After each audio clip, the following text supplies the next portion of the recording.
এত ভয় হয়ে গেছে, দেখছি মাথায় চুল নেই, নাড়া মাথা, তার গায়ে মানে মাংসর লেশ মাত্র নেই, শুধু কঙ্কালের মতো বলছে জেঠু ঘটনাটা। আমি আমার মতো ঘুমাচ্ছি, কিন্তু ঘুমাতে যখন আমার ঘুমটা ভেঙেছে, দেখি তোর জেঠু বিকট চিৎকার করছে আর কেমন কাঁপছে। আমার ঘুমটা ভেঙে গেছে জেঠু চিৎকারটা শুনে। ছাড়ো ছাড়ো ছাড়ো, কে কে এরকম জেঠু। জেঠু আবার বলছে না আমি ঘুমাইনি। আমি বলছি কী হলো কী হলো, কে কই, কোথাও তো কেউ নেই।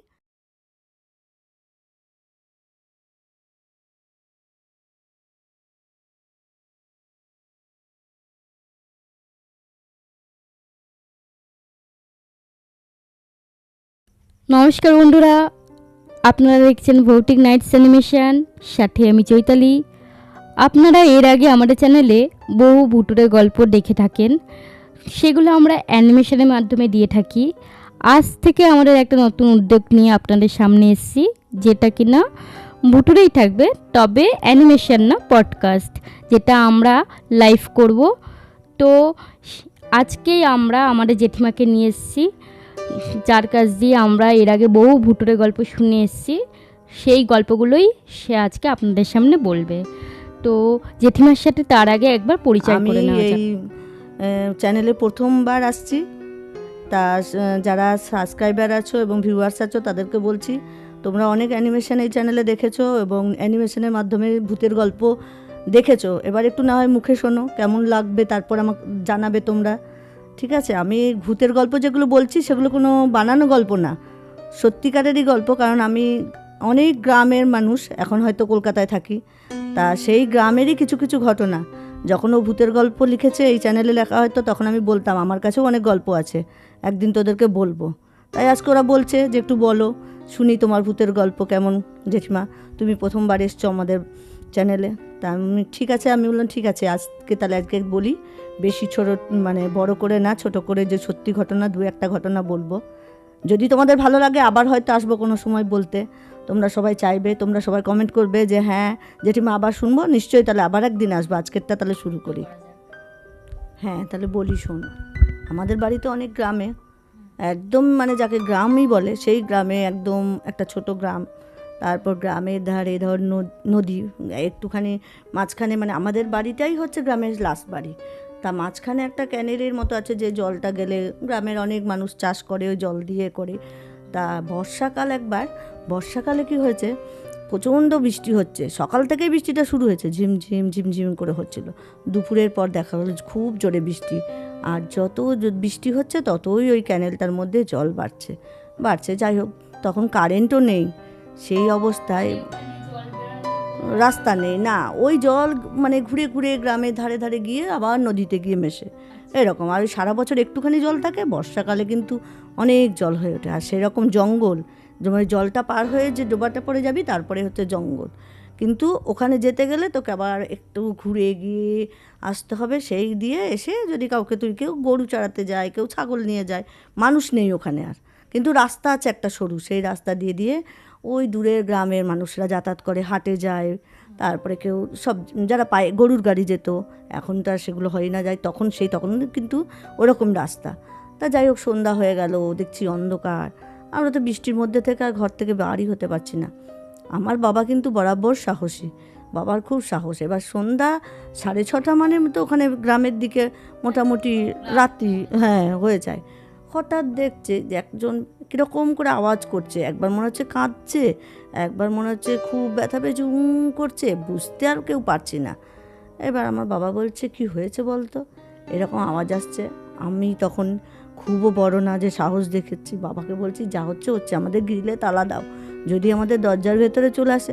বাবা বলছে সে তো ঠিকই, কিন্তু এটা তো মনে হচ্ছে, আবার একবার করে বাঁচাও বলছে, খুব তার মানে কথাগুলো না খুব আস্তে আস্তে, বাঁচাও বাঁচাও এরকম করে ডাকছে, মানে জোরে বলছে, চিৎকার করে, মানুষ মনে হচ্ছে না।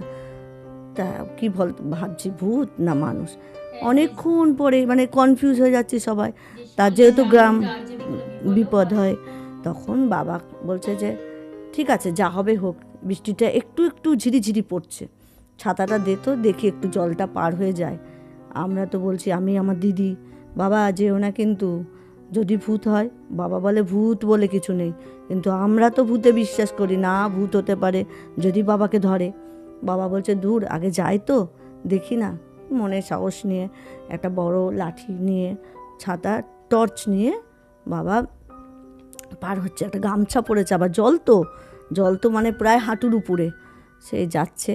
তা যেই যাবে এক পা এগোয়, বাবারও তো একটা মনের মধ্যে ভয় আছে, এরকম আওয়াজটা আবার থেমেও যাচ্ছে কিছু কিছু সময়, কিন্তু মনে হচ্ছে আবার একটু পরে করে কি বিকট আওয়াজটা, মানে মনে হচ্ছে যে হ্যাঁ, তার যদি কোনো বিপদ আওয়াজটাতেই হয়ে যায়। আমাদের ভয় পাচ্ছি। তা বাবা যাচ্ছে, কান্নাও পাচ্ছে, বাবা যাচ্ছে, কিন্তু আবার বাবাকে বাধা দিতে পারছি না, কারণ বাবা সাহস দেখিয়ে যেতে যাচ্ছে। তারপর বাবা দেখছি টর্চ লাইট নিয়ে, আমরা আর বাবার কাছাকাছি যেতে পারলাম না, আমরা ঘরের ভেতর থেকেই দেখছি বাবা গেছে, বাবা আর ফিরে আসছে না।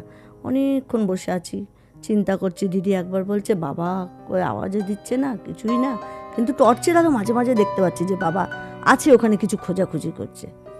যাই হোক, বাবা যখন ফিরে আসছে, আমরা তো ভয় হয়ে গেছি। দেখছি মাথায় চুল নেই, নাড়া মাথা, তার গায়ে মানে মাংসর লেশ মাত্র নেই, শুধু কঙ্কালের মতো কতগুলো। আর একজনকে বাবা ধরে ধরে নিয়ে আসছে। আমরা ভাবছি বাবা কি মানুষ আনছে না ভূত এলো বাবার সাথে, বাবাও কি আদৌ মানুষ আছে, বুঝতে পারছি না কি হবে। কাছাকাছি আসছে বাবা, দিদি বলছে চল হারিকেনটা নিয়ে একটু এগোই, বাবাকে দেখায় বাবা কী করছে দেখ, মানে দূর থেকে বুঝতে পারছে একটা কেউ আসছে। তারপরে দিদি বলছে যাবি, আমি বলছি কি করে যাবি, বলছে চল না আমরা একটু এগোই। ভয় করলো না সামনে এগোতে? আমরা তো ভাবছি বাবার কথা, আমরা তো ভূত ভেবে, ভূতের কথা তখন মাথায় আসছে না যে ভূতটা আমার বাবা, আমরা গেলে হয়তো বাবাকে বাঁচিয়ে আনতে পারবো, মানে যে ভূতটা যে সাথে আসছে বা কিছু না, বলছি বাবাকে তো বাঁচিয়ে নিয়ে আসি। যাই হোক, কিছু দূর যেতে না যেতেই বাবা দেখি তখন ওই গামছা ভেজা, ওই মানে পরনে তো মানে কোনো রকম একটা কীরকম টাইপের নোংরা কি পরার, গায়ে জামা কাপড়ের কিচ্ছু নেই, খালি গায়ে কাঁপছে, ভিজে গেছে বৃষ্টির মধ্যে, আর মাথায় চুল নেই, তার শুধু নাকটা বোঝা যাচ্ছে, চোখগুলো গর্তর মধ্যে ভয়ঙ্কর। তা বাবা বলছে যে আমরা তো ভাবছি বাবা মনে হয় ভূতের কাউকেই ধরে, এর মধ্যে ভূতই আছে, এটা মানুষ না। তা বাবা আমি বলছি বাবা ওকে নিয়ে আসলে কোথায় থাকে, বাবা বলছে ও দাঁড়া বলছে। আমি বলছি বলছে মানে, আমি আর আমার দিদি খুব কৌতূহল যে এটা মানুষ না ভূত, কিন্তু ও না একবার বলছে আমি যাব। বলে কোথায় যাবে, না গ্রামে যাব। বলে কোন গ্রাম, আমাদের গ্রামের থেকে আরও দূরে আছে, 3-4 গ্রাম আছে, কিন্তু সেইখানে তো সেই দিন রাত্রে কেউ যেতেই পারবে না, ওই অন্ধকার, তারপর জল বেরোনো সম্ভবই না। ছেলেটা বলছে একটা গ্রামের নাম, বলছে আমি ওই নারায়ণপুর আছে না সেখানের গ্রামে যাব। তখন আমার বাবা বলছে তাহলে, আমরা বলছি তাহলে তুমি এলে কোথার থেকে, এই বৃষ্টি জন্ম, বলছে কি আমি হাসপাতাল থেকে পালিয়ে এসেছি। এবার তো আমাদের আরও ভয় হচ্ছে, তাহলে মনে হয় এ ভূত নিশ্চয়ই। এখন তো হাসছি, তখন তো হাসির কথা আসছেই না। এইবার বাবা বলছে ঠিক আছে দে না, ওকে দুটো মুড়ি খেতে দে। কি করব ভয়ে ভয়ে আমি বললাম আমি মুড়ি দিতে যাচ্ছি না বাবা, দিদি যাক। তা দিদি যাই হোক একটা থালার মধ্যে কিছু নেই ও সেরকম, একটু মুড়ি একটু চিনি ওকে দেওয়া হলো। তা আমাদের ঘরের ভেতরে আনছি না আমরা, কারণ বুঝতে পারছি না যে ও কী। তা যাই হোক একটা মাটির ঘর ছিল, ও ঘরটায় আমাদের মাঝে মাঝে কাঠের উনানে রান্না হতো, বা এক্সট্রাই ঘর বলা যায়, কিছু কাঠ জোগাড় করা আছে, কিন্তু থাকা যায়, মানুষ মানে থাকে, আমরা ভালো ঘরটায় থাকতাম, ওই ঘরটা তালা থাকতো। বাবা বলছে ওকে এই ঘরটা রেখে দিই, থাক, একটা বস্তা পেতে ওকে দিলাম, যা হবে সকালে দেখা যাবে, যদি ও নারায়ণপুরের হয় তাহলে ওকে ওই গ্রামে খোঁজ লাগিয়ে পাঠিয়ে দেবো, বা সকালে কাউকে বলবো একটু এগিয়ে দিতে। এই ভাবনা করে কোনো রকম ওকে মুড়ি চিনি দিলাম। আর হারিকেন তো আমাদের সেইভাবে অতও তো ছিল না, ওর কাছে একটা লম্ফ দিয়ে আসা হলো। ও দেখি কথাই তো বলতে পারছে না, কথা বলবে কি, মুড়ি চিনিটা খেলো কি না খেলো আমাদের আর দেখার ধৈর্য ছিল না। ও মা সকাল আছে যে বাবা বললো থাকুক ওখানে, সকালে দেখা যাবে। বাবা তো ভোরবেলা উঠে বলছে যে যেমন গরু আছে বাড়িতে সব বার করে এবার ছেলেটার ঘরটায় দেখতে যাবে। গিয়ে দেখে ছেলেটা কিন্তু নেই, থালাটা পড়ে রয়েছে, মুড়িগুলোও নেই, ছেলেটা আর নেই। এবার পরে আমরা আলোচনা করছি ও কি মানুষ হয়তো চিনেছে সকালে রোদের একটু আলোতে দিয়ে চলে গেল, না কোনো ভূত আত্মা ছিল, এখনও জানতে পারি না। আমাদের এই গল্প মানে এটা গল্প হলেও যে সত্যি আজও বুঝতে পারিনি, কিন্তু আমাদের এখনও প্রত্যেকটা মানে ঘটনা গল্পের মতোই বলে মানে মনে আছে এখনও, যে ভুলে যায়নি এই জিনিসটা। এরকম ঘটনা কিন্তু আজও জানতে পারিনি ও যে মানুষ ছিল না, কারণ তখন তার এরকম ফোন ছিল না বা কিছু ছিল না। জিজ্ঞেস করবো, সকালে উঠেও আমরা আর কোথাও দেখতে পাইনি। তাও বাবা ভাবছিল যে জঙ্গলের আশেপাশে কোথাও যদি গিয়ে বসে থাকে, তা গ্রামের লোকরা তো সকালে উঠেই যায়, কিন্তু কেউ বললো এরকম লোককে আমরা সকালে কেউ দেখতে পাইনি। ওই একটা মানে ভয়ঙ্কর দিন ছিল। আর তার মধ্যে তো কারেন্ট থাকে না, ছিল না তখন, এখন যেমন কারেন্ট এসছে, তো ওই অন্ধকারের মধ্যে। গ্রাম বাংলায় তো শুনেছি আরো ভূতে আরো আছে। এবার বিশ্বাসটা তো নিজের কাছে না, কেউ বিশ্বাস করে কেউ করে না, কিন্তু সেই দিনটা তো আমাদের কাছেও মনে হচ্ছে হ্যাঁ ও ভূতই ছিল, নাহলে ও কোথায় গেল, আর তো খুঁজে পেলাম না ওকে, মনে হয় মাঝে মাঝে। আবার ভাবি মানুষ হয়তো এমন জায়গায় তাড়াতাড়ি করে খেয়ে সুস্থ হয়ে, এখন যখন বিজ্ঞানে বলে যে এই খাবারটা খেয়ে হয়তো একটু সুস্থ লেগেছে, রাতেই হয়তো হাঁটা দিয়েছে, মানে আজও বুঝতে পারছি না যে মানে ওটা কী ছিল। ভয়ঙ্কর দৃশ্য ছিল। আমরাও কিন্তু রাতে ঘুমাইনি, কিন্তু বাইরেও যেতে পারছিলাম না আমরা ওই ভয়ে। আর চেহারাটাই এরকম ছিল, প্রচণ্ড মানে এই যারা ভূতের গল্প বলে, আমি তখন ভাবি আমাদের এগুলো হয়তো গল্পর মতোই, বা গল্প বললে গল্পই বল, ঠিক একই। আমরা হয়তো সত্যি ঘটনা বলে যাই, কারোর সাথে তো সেইভাবে এইভাবে গল্প করা হয় না। তা তোরা বলছিলি ওই জন্য আবার এটা বললাম, যে ঘটনাটা দেখ পুরো ভূতের মতোই, ভূতেরই গল্প ধরতে গেলে যে এইভাবে মানে এরকম অনেক ছোট ছোট ঘটনা থাকে যেগুলো মানে ভূতের গল্পই, ভূতের মতোই। আবার মানে এরকম এই যে আজকে এটা বললাম, আর একদিন তো ওটা ভূত, ওটা একদম সিওর ভূতের গল্প। বলতে তোর মানে তখন আমার বিয়ে হয়েছে, ঠিক আছে, নতুন বিয়ে হয়েছে, কলকাতায় বিয়ে হয়েছে, যাই হোক গ্রামে।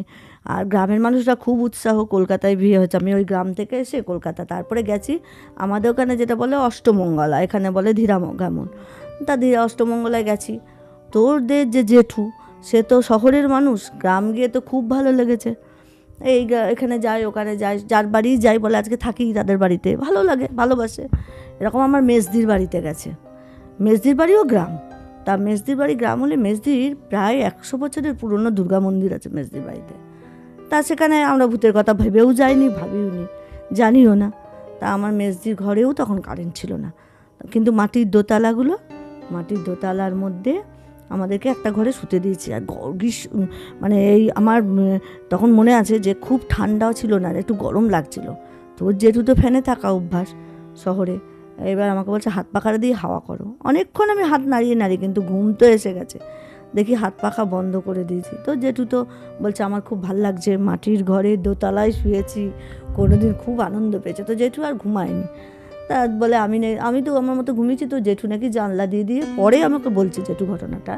আমি আমার মতো ঘুমাচ্ছি, কিন্তু ঘুমাতে যখন আমার ঘুমটা ভেঙেছে, দেখি তোর জেঠু বিকট চিৎকার করছে আর কেমন কাঁপছে। আমার ঘুমটা ভেঙে গেছে জেঠু চিৎকারটা শুনে, ছাড়ো ছাড়ো ছাড়ো, কে এরকম। জেঠু আবার বলছে না আমি ঘুমাইনি। আমি বলছি কী হলো কে, কই কোথাও তো কেউ নেই। যাই হোক, ওরা একটা দীপ দিয়ে একটা হারিকেন দিয়ে গেছে, ওটাকে বাড়ালাম। আমি তো জেঠুকে বলছি কই কেউ তো নেই, কোথায়? তখন তো জেঠু বলছে তুমি কি ভাবছো আমি স্বপ্ন দেখছি? আমি বলছি তাহলে? বলছে আমি ঘুমাইনি, আমি এখানে দাঁড়িয়ে আছি। মনে হলো মাটির দোতলা মানে কিন্তু অনেকটাই উঁচু, তোরা হয়তো দেখিসনি মাটির দোতলা, কিন্তু এই দোতলা বাড়ির মতো হাইট হয়েও উঁচুটা হয়। বলছে এরকম হাইট হয় না? হ্যাঁ এরকমই হাইট হয়, অনেকে করে, কেউ একটু নিচু করে, কিন্তু মাটির দোতলা এই পাকা বাড়ি দোতলার মতোই হবে, কিন্তু সবই মাটির। তা জানলাটার ধারে তো জেঠু বলছে আমি ঘুমাইনি, আমি এখানে জেগেছিলাম, আমি আকাশের চাঁদ তারা দেখছিলাম শুয়ে, কিন্তু মনে হলো কে যেন একটা জানলাটা অবধি উঠে এসে সাদা শাড়ি লাল পাড় পরা আমার সামনে দাঁড়িয়েছে। তার জন্য আমি কে বলছি। আমি তো জেঠুকে বলছি চুপ করো তো, কে এত উঁচুতে কেউ উঠে আসতে পারে নাকি দোতলার জানলার সামনে তোমার? জেঠু বলছে তুমি কি ভাবছো আমি ভীতু? আমি জানো কত সাহস। আমি তখন বলছি শহরের লোকরা গ্রামে আসলে এরকম ভীতুই হয়ে যায়, শহরের সাহস এসব এখানে এসেছো। তো জেঠু বলছে না তুমি বিশ্বাস করো, আমি এরকম দেখেছি। আমি এরকম একদম পুরো একটা মহিলা, যে প্রচুর লম্বা, সাদা শাড়ি, লাল পাড়, মাথায় ঘোমটা দেওয়া, তাও বলছে তো জেঠু। আমি বললাম ঠিক আছে, কি বলবো ওই রাত্রিবেলা। এরকম কিছুক্ষণ কথা বলতে বলতে তো ওর জেঠু তো আর ঘুমালো না। আমার বলছে, নিজেরই ভয় লাগছে ওরকম শুনে। হ্যাঁ এটা তো মানে এটা সত্যিই ভূতের গল্প ছিল, মানে মানে যেরকম ভূতই ছিল দেখতে বলছো, পুরো এরকম। এবার জেঠু তো সকালবেলা তার উঠে, উপরে জেঠু আবার জানলা দিয়ে রেখেছে, হ্যাঁ মানে জানলার বাইরে যে ব্যালকনি রয়েছে ওখানে কিচ্ছু কেউ নেই, দাঁড়িয়ে মাটির ঘরে রয়েছে, এরকম ওরকম না, কিছু নেই। ব্যালকনি তো নেই, মাটির ঘরে ব্যালকনি কোথায়? তাহলে দোতলা আমরা জানলাটি কাকে দেখলো? কাকে দেখলো? এবার তো জেঠু বলছে সকালবেলা সারা রাত ভালো ঘুম হয়নি। সকালবেলা আমার দিদিকে বলেছি, দেখ দিদি এরকম ঘুমাতে পারিনি। আমার দিদি বলছে যে তাই দেখেছিস? ধুর, ও মনে হয় ওরা আবার বলছে কি গ্রামে বোবাই ধরেছে। তো ওর জেঠু গেছে রেগে বোবাই আমাকে, মানে? বোবাই ধরে বলে, ঘুমালে নাকি অনেককেই বোবাই ধরে, বুকে কেউ বলছে বুকে হাত চেপে ধরলে বুক চেপে ধরে। আর তোর জেঠুকে বলছি তোমাকে তাহলে বোবাই ধরেছে, তুমি কি বলছে? আমি বোবাই ধরলে কি আর কে বলবো? আমি তো জেগে আছি, আমি তো ঘুমাইনি। যাই হোক, দিদির বাড়ির থেকে খেয়ে দিয়ে এবার দিদির বাড়ির থেকে মানে সব যে বাস ধরতে হবে সেখানটা অনেক দূর হেঁটে হেঁটে আসতে হবে, আর নাহলে তোকে রিক্সা করে আসতে হবে। তা যাই হোক, তো জেঠু বলছে একটু হেঁটে যাই, রিক্সা নিশ্চয়ই পেয়ে যাবো, চলো।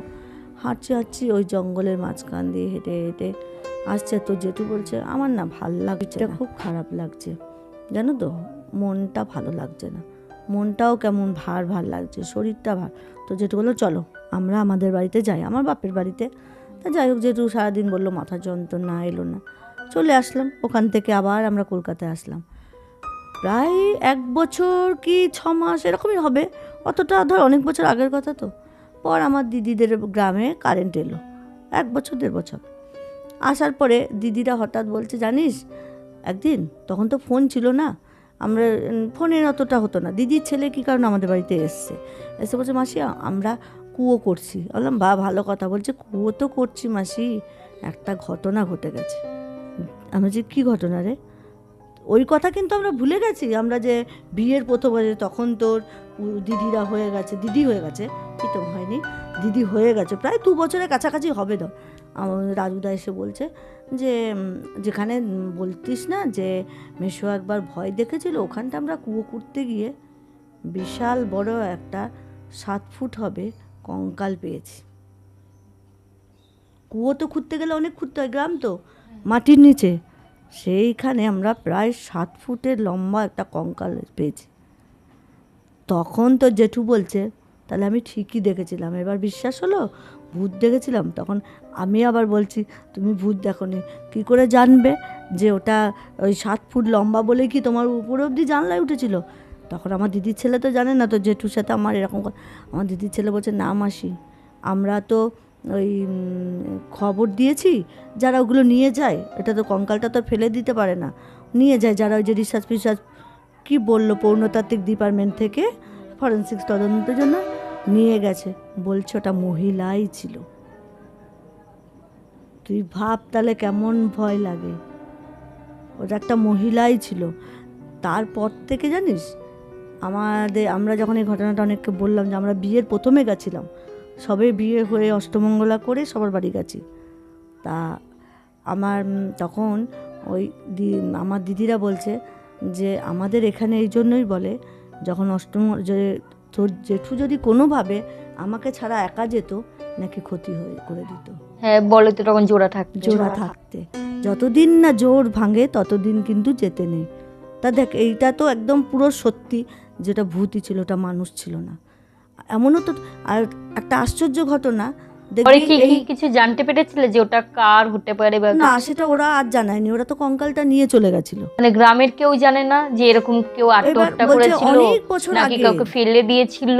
কেউ হয়তো কাউকে মেরে পুঁতে রেখেছিল, হয়তো জানে না। বহু বছর আগে তো এত পুলিশ এত কিছু ছিল না, ওরা আছে তারও 50 বছর আগের।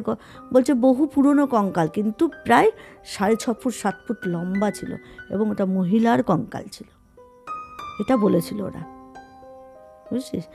কিন্তু তুই জানিস না, ওই রাজু দাদার বাড়ি আমরা যেতাম, সবাই জানে, যখনই রাজু দাদার বাড়ি আমি যেতাম তো জেঠুকে রেখে যেতাম, এসে শুনতাম তো জেঠুর কিছু না কিছু হয়েছে, অ্যাক্সিডেন্ট। তারপর থেকে আমি ওদের বাড়ি অনেক বছর যাইনি।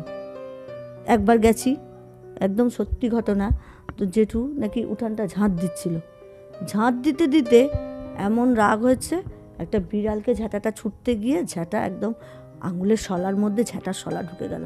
সঙ্গে সঙ্গে সাগর দত্ত নিয়ে গিয়ে বার করতে হয়েছে। তখনকার ভাবতো জেঠু ছিল, আমি ভাবতাম তো জেঠু ভয় পেয়েছে, তো জেঠুকে আর যেতে বলতাম না। সেটা বিয়ের ক বছর পর এরকম? বিয়ে 3-4 বছর পরেও তো জেঠুকে, যদি জেঠু এরকম ঠাকুমাদের সাথে থাকতো, আমি আমার মতো বাপের বাড়ি গেছি, সেখান থেকে আমার দিদির বাড়ি গেছি, গিয়ে এসে শুনতাম হাতের মধ্যে শলা একবার। আর একবার তো জেঠু কী করলো, অনেক দিন হয়ে গেছে তোমার ওই দিদির বাড়ি যায় না, আর দুর্গা পুজো হয়, এখনও যাই আমি, যদিও অনেক বড় করে গেছে ওরকম, কিন্তু এখন জেঠু গেছে, আসছে জেঠু, মানে জেঠু আছে, আমার আরেক জামাইবাবু আছে, তো ওদের না কাঁকড়ে, আমাদের ওখানে বলে কাঁকড়, মানে যেটা তোরা লাল মাটি বলিস, পাথর পাথর হয়, ওই বীরভূমের লাল মাটি। আর ওদের বাড়িটা তো একদম মানে সবাই জানে দুবরাজপুর, হেতমপুর ওইদিকে, ওই গ্রামের দিকে। কী করে জেঠু নাকি বুট জুতো পরেছিল, হর করে পাটা স্লিপ করে এই হাঁটু পুরো ছেঁচড়ে ওই আমি যাইনি, তখন আমি বাপের বাড়িতে আছি, তো জেঠু বললো আমি যাই একটু পুজো দেখে আসি, চলে আসবো। এলো যখন, তখন পায়ে রক্ত ঠক্ত নিয়ে কীভাবে এসেছে। বাপের বাড়ি বলতে একটু আগে যে রাজুদা বললে তাদের বাড়িতেই ছিলে? ওটা তো দিদির বাড়ি, ওদের বাড়ি, আর আমি গিয়ে থাকতাম আমার বাপের বাড়ি আরেক জায়গায়, সেখান থেকে আবার রাজুদের বাড়ি একটু দূর, ওইখানে গিয়ে। তাই আমি একদিন তো জেঠুকে বলেছিলাম, ওই মহিলা মনে হয় কোনো একটা সম্পর্কে তোমার সাথে কোনো কিছু কি জানি ছিল, বলে দূর, ও তো অনেক আগে মরে ভূত হয়ে গেছে। আমি তাহলে ভূতটারই তোমাকে পছন্দ ছিল, তুমি দেখতে সুন্দর ছিলে, তো কি বলবো, সত্যিই হতো, মানে এটা একদম পুরো ভূত। আমরা মানে যখন হয়েছিল তখন আমি তো জেঠুকে ভাবতে পারিনি, জেঠু কিন্তু বলে যাচ্ছিল, আমার সাদা শাড়ি লাল পাড় পরা অনেক লম্বা একটা মহিলা জানলা অবধি এসছে, তার বছর 1.5-2 পর কঙ্কালটা বেরোলো, তখন সত্যি এটা মহিলা এবং লম্বা ছিল। এগুলো মানে শুনলে তোর মনে হবে যে আমার গায়ে কাটা দেবে, তো মানে সত্যি যে ঘটনাগুলো, তো জেঠু থাকলে বলতো, তোর আমার উল্টে বলতো সবাইকে, তোর জেঠুই ভয় পায়, আমি ভয় পাই না। তুমি যখন বলছো তখন সেটা শুনে আমারও একটা কিছু মনে পড়লো। যখন ভূতের গল্প হচ্ছেই, তাহলে আমিও আমার অভিজ্ঞতা বলি। তখন আমি ক্লাস 8 কি 7, এবার সেই সময় আমার স্কুলে একটা বান্ধবী হয়েছিল সাথী। এবার স্কুলে না মানে কারোর সাথে আমি সেরকম কথা বলতাম না, মানে যখন টিফিন খেতাম তখন একাই খেতাম, যখন কোথাও মানে ধরো বড়দির কাছে যেতে হবে কিছু জানতে, সবাই মিলে তো স্কুলে করে হুড়োহুড়ি যে তুই যা তুই যা তুই যা। এবার আমার দরকার যখন সবারই জানতে হবে, এবার ধরো আমি জানবো যে আমার দরকার, তাহলে আমাকে একাই যেতে হবে, মানে আমার সেরকম কোনো বন্ধু তখন ছিল না।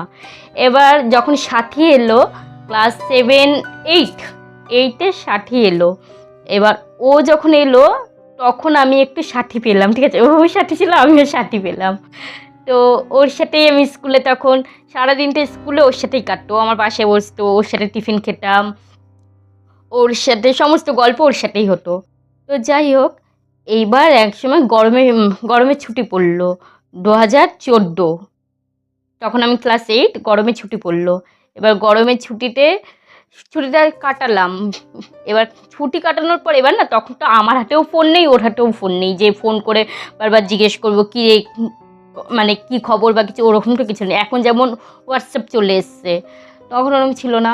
এবার গরমের ছুটি হওয়ার পর আমি যখন স্কুল খুললো, তখন আমি স্কুলে গেলাম, তখন স্কুলে একজন আমাকে বলল যে শুনেছিস কিছু? আমি বললাম কি শুনবো? বলে কি সাথী আর নেই। আমি বললাম মানে? বলে হ্যাঁ সত্যি সাথী আর নেই। বলাই হলো না, তার আগে মাঝখানে শুনেছিলাম ওর টিবি হয়েছে। ও থাকতো এখানে আমাদের বেলঘরিয়াতেই দাদুর বাড়িতে, ওর বাড়িতে ছিল নিমটায়।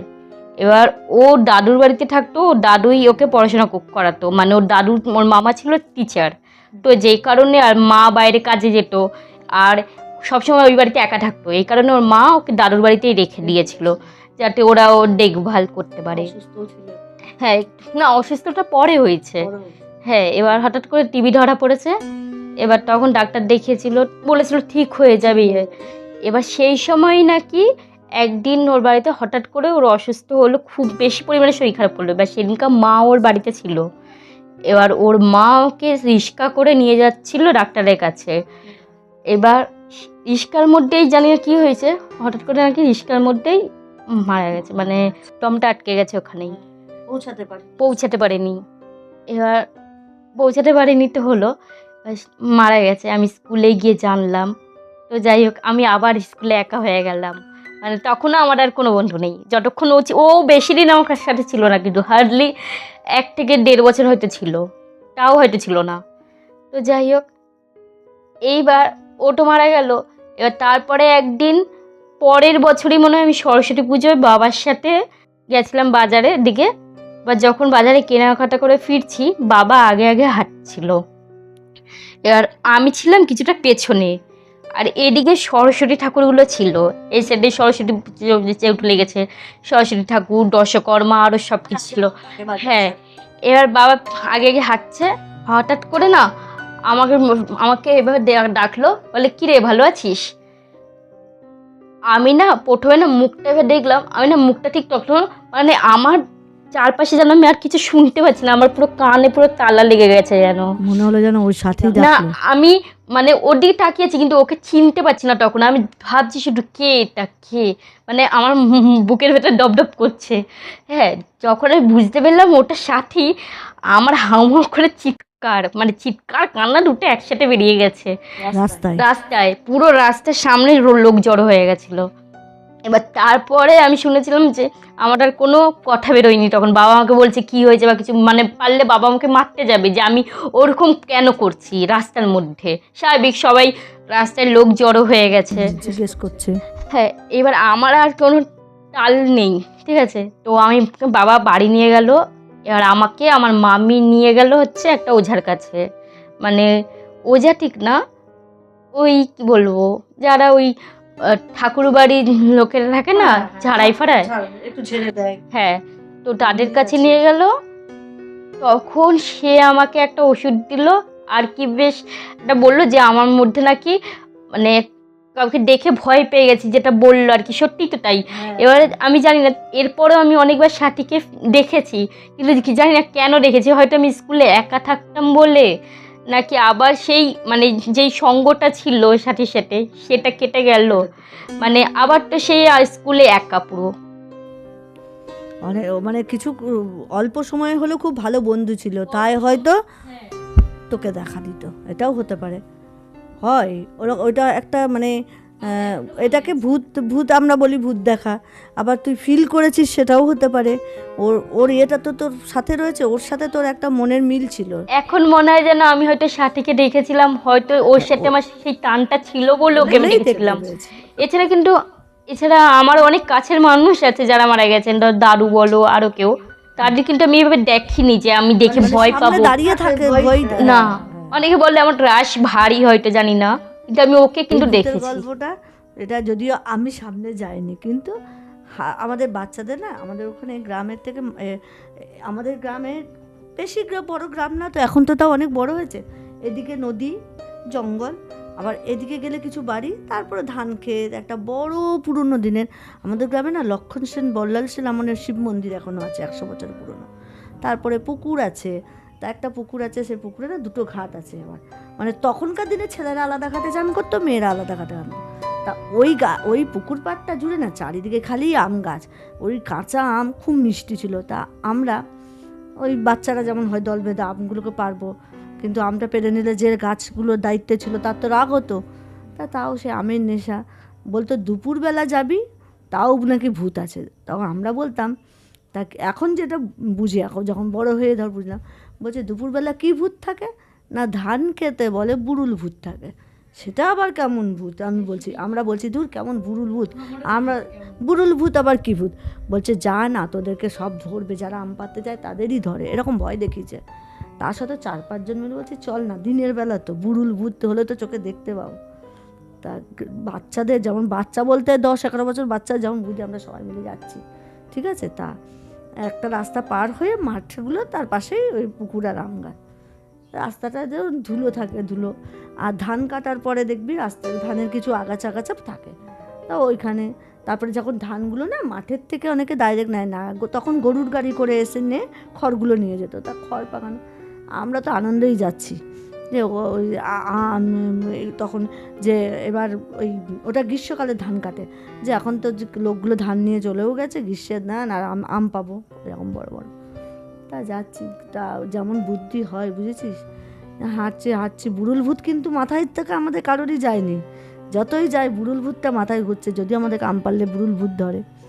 ওমা কিছু দূর যাওয়ার পর দেখছি দূরে সত্যি, এবার বলছে সবাই বলছে যাবি ওই দেখ কি আসছে একটা, কি আসছে সবাই বলছে, দেখছি নিচের মধ্যে না এরকম ধুলোগুলো উঠছে বুঝছিস, এরকম ঘুরছে, তার সঙ্গে কতগুলো খড় দলা পাকিয়েছে, এরকম করতে করতে না উপরের দিকে উঠছে বুঝেছিস, ঘূর্ণিঝড় টাইপের। এইবার আমরা বলছি এইটাই তাহলে বুড়ুল ভূত, আর যাওয়া যাবে না। আর ওটা কি হচ্ছে, খড় মিশে গেছে তো মনে হচ্ছে হ্যাঁ একটা ভূতের মতো, নিচেটা মোটা উপরটা সরু।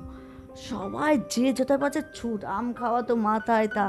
তারপর সব গ্রামের লোক, এই তোরা ছুটছিস কোথায়, দুই একজন বয়স্ক লোক কোথায়, বলছে না ভূত। আর তখন বলছে ভূত, বলছে হ্যাঁ আমরা বুড়ুল ভূত দেখেছি। আমরা তো আর দাঁড়াবো না, সোজা চলে এসেছি। তা সেই ভূতের ভয়ে আর ওই আমরা দুপুরবেলা আম কুড়াতে যেতে পারতাম না। কী করবো, কেউ চান করতে গেলে তার সাথে পুকুরে গিয়ে আম কুড়াতাম।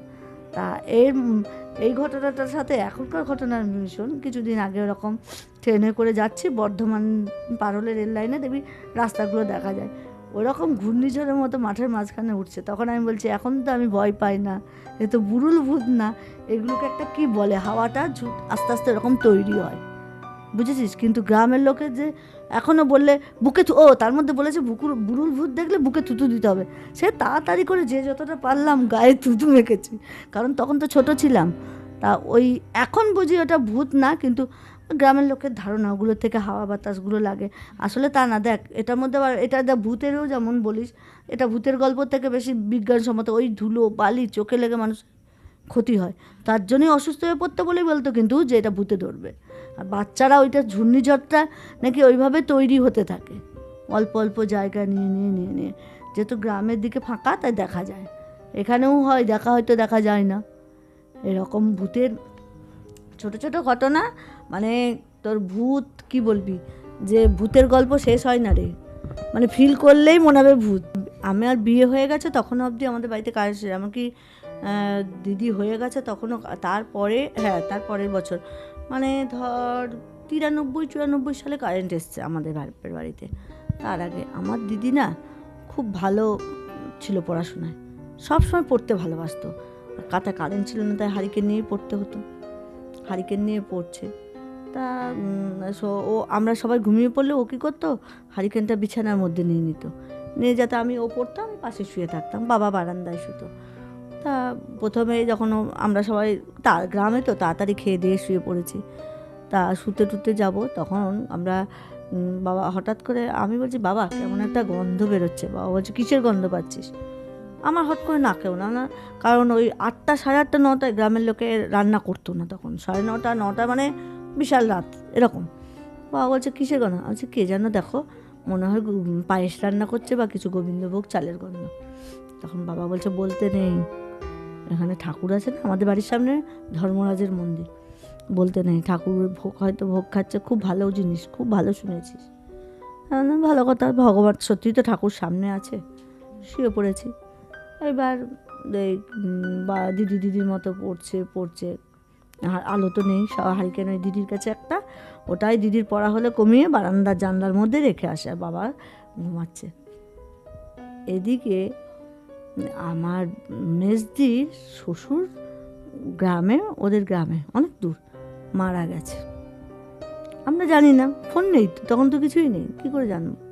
এবার আমাদের খবর দেবে কি করে, কিছুতেই খবর দিচ্ছে না। এবার মানে পরের দিনকে সেই ঘটনাটা ভাবছি, বলছি মারা যাওয়ার ঘটনা। এবার পরের দিন ভোরবেলা মেজদির একটা দেওর এসছে খবর দিতে যে আমার বাবা মারা গেছে।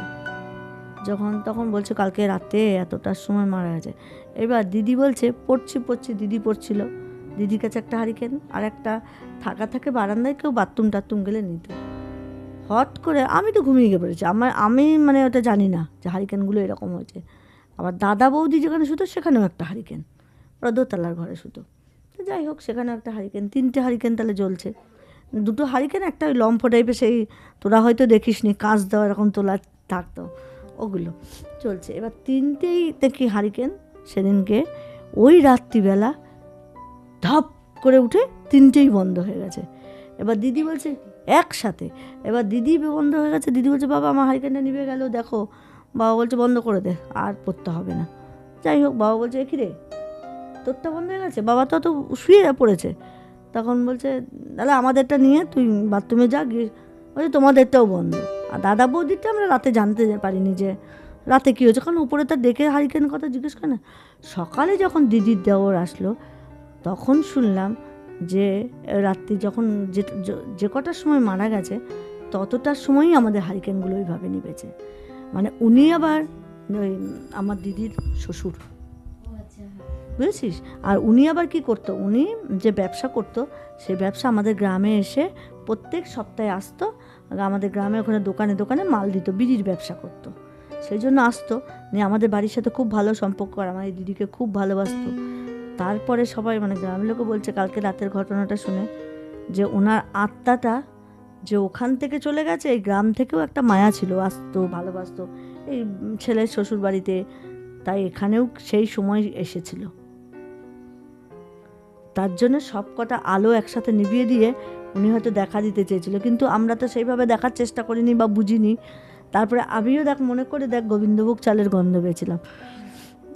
উনি জানান দিয়ে গেছে যে আমি আর থাকছি না, এটাও নাকি। তারপরে শুনলাম অনেকেই বলছে যে হ্যাঁ যদি তুমি কেউ বাজে গন্ধ পাবে, কেউ ভালো গন্ধ, যদি ভালো গন্ধ হয় সেগুলো বেশিরভাগ ক্ষেত্রেই কিন্তু ভগবানেরই হয়। আর যদি কোনো খারাপ গন্ধ বা কিছু আসে তাহলে নাকি সেগুলো বেশিরভাগই ওরকম, হয়তো তুই জানিস না এমন কেউ কোথাও হয়তো তার মৃত্যু ঘটছে বা কিছু হচ্ছে, এরকম নাকি আসে। কারণ আমাদের সত্যি মানে ভালো গন্ধ যেটা গোবিন্দ উনি হয়তো ভালো লোক, কারণ ওনার বাড়িতে দুর্গা মন্দির আছে, উনি নিজে হাতে পুজো করতো। তাই আমি এই জন্য তখন মানে অবাক হয়েছিলাম, না আমরা তো ঠাকুরের কথা ভেবেছিলাম গোবিন্দভোগ চালের গন্ধটা এরকম নাকি। মানুষ আত্মা চলে যায় যখন কোনো একটা কিছু জানিয়ে দেওয়ার জন্য এরকম কোনো সংকেত দিয়ে যায় যে আমি নেই। এইভাবে অনেক মানে বললাম যে ছোটোখাটো অনেক ঘটনা যেগুলো আমরা তখন তোগুলো সবই ভূতের খাতায় ফেলতাম, ভূতই বলে জানতাম। আত্মাটাকেও তো ভূত মনে করি, আত্মাটাকে আত্মা বলে আমরা কি বিশ্বাস করতি? আত্মা তখন বাচ্চাদেরকে কি বলা হয়, আত্মা বলা হয়, কখনো বলবে না ভূত আছে ওখানে যাস না। আমরা তো আটটা জানি, মানে কেউ মারা গেল তার আটটা আর কি এখনোই সবার উপরে মায়ের জন্য যেতে পারছে না। না সবার উপরে একটা মায়ের কারোর উপর থাকে না যে কাউকে সে বেশি ভালোবাসে, তো তার অনেকেই থাকে যে সে চলে গেল আর তাকে দেখার কেউ নেই। না। তো বন্ধুরা আজকে আমরা অনেকক্ষণ জেঠিমার সাথে গল্প করলাম। জেঠিমা থ্যাংক ইউ আজকে এখানে আসার জন্য। তো আজকে অনেকক্ষণ গল্প শুনলাম, আজকে আমরা আমাদের গল্প এখানেই শেষ করছি। পরবর্তীকালে আবার জেঠিমাকে নিয়ে আসবো। জেঠিমা আবার শুনবো তোমার গল্প অনেক। অবশ্যই আবার আশা রাখি সবাই ভালোভাবে দেখুক, কেমন জানাক। হ্যাঁ আবার নতুন নতুন গল্প নিয়ে আবার আসবো। হ্যাঁ, তো ততক্ষণ তোমরা আজকের গল্প দেখতে থাকো আর আগের ভিডিওগুলোও দেখো, অ্যানিমেশন খুব তাড়াতাড়ি আসবে আর কাজ চলছে। তো আমরা আজকে এখানে শেষ করছি, টাটা। তার আগে লাইক সাবস্ক্রাইব কমেন্ট অবশ্যই করবে আর জানাবে কেমন হলো। তো টাটা।